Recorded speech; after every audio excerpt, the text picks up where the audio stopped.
अस्सलाम वालेकुम, welcome back to my channel. जब कोई औरत तुम्हें हद से ज़्यादा याद कर रही होती है तो इस वक्त ये निशानी ज़ाहिर होती है। अल्लाह बेहतर करेगा, ये वो अल्फाज हैं जिससे इंसान की आधी परेशानी दूर हो जाती है। सब कहने की बातें हैं, कोई किसी का दर्द नहीं समझ सकता सिवाय अल्लाह के।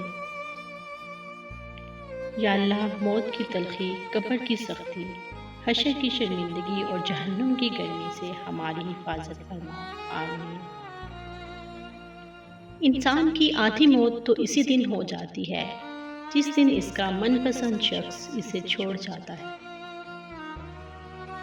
सब्र इस तरह करो जैसे रोज़ा रख लिया, इस तसल्ली के साथ कि मगरिब की अजान होनी ही है। हमेशा खुश रहने का मतलब ये नहीं कि सब ठीक है, इसका मतलब ये है कि आपने फैसला कर लिया है कि अपने अल्लाह के सिवा अपने दुख किसी को नहीं दिखाने। कुछ फैसले बिल्कुल खुदकुशी की तरह होते हैं, बहुत मुश्किल, शफाफ, मायूस कुन, दिल शिकन और सख्त, मगर करने पड़ जाते हैं। रोशनी बस यूं ही नहीं होती, कुछ जलाना ज़रूरी पड़ जाता है। बहुत दफ़ा आपको अपना गम बांटने के लिए कांधा तो मुयस्सर नहीं होता, लेकिन सजदा करने के लिए ज़मीन हर वक्त मुयस्सर है और आप अपना दुख अल्लाह पाक से हर वक्त बांट सकते हैं। ये सहारा सब सहारों से बड़ा सहारा है। सिर्फ खूबसूरत लड़की से शादी करके आप घर में डेकोरेशन पीस ला सकते हैं, लेकिन घर बसा नहीं सकते। शरीके हयात का नेक सीरत, दीनदार, बापर्दा, हयादार होना लाजमी है। कोई नाराज़ हो तो कितनी मिन्नतें करनी पड़ती हैं उसे मनाने के लिए, और एक अल्लाह पाक की ज़ात है जो एक आंसू से उम्र भर के गुनाह माफ़ करके मान जाता है।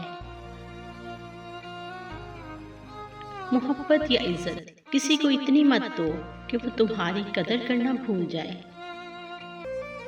अल्फाज की निस्बत खामोशी ज़्यादा वजाहत रखती है और खामोशी में कभी मनाफ़कत नहीं होती। सुकून की दौलत अल्लाह ताला के जिक्र से नसीब होती है। जिंदगी से जिद करना छोड़ दें, कुछ सिले इस जहां के लिए नहीं होते। अगर सब यही मिल जाएगा तो अगले जहां के लिए क्या बाकी रह जाएगा। पुरानी तस्वीरों में शक्ल भले ही अच्छी ना हो, पर वो दिन बहुत अच्छे थे। मैं स्ट्रेस नहीं लूँगा, ख़ास तौर पर इस बात पर जिस पर मेरा कोई इख्तियार नहीं। कामयाब सिर्फ तब होऊंगा जब ज़िंदगी में इत्मीनान होगा। दुनिया में इत्मीनान से बड़ी कोई नेमत नहीं। जब कोई औरत तुम्हें हद से ज़्यादा याद कर रही होती है तो इस वक्त ये निशानी ज़ाहिर होती है कि इस वक्त तुम्हें अजीब सी बेचैनी होने लगती है।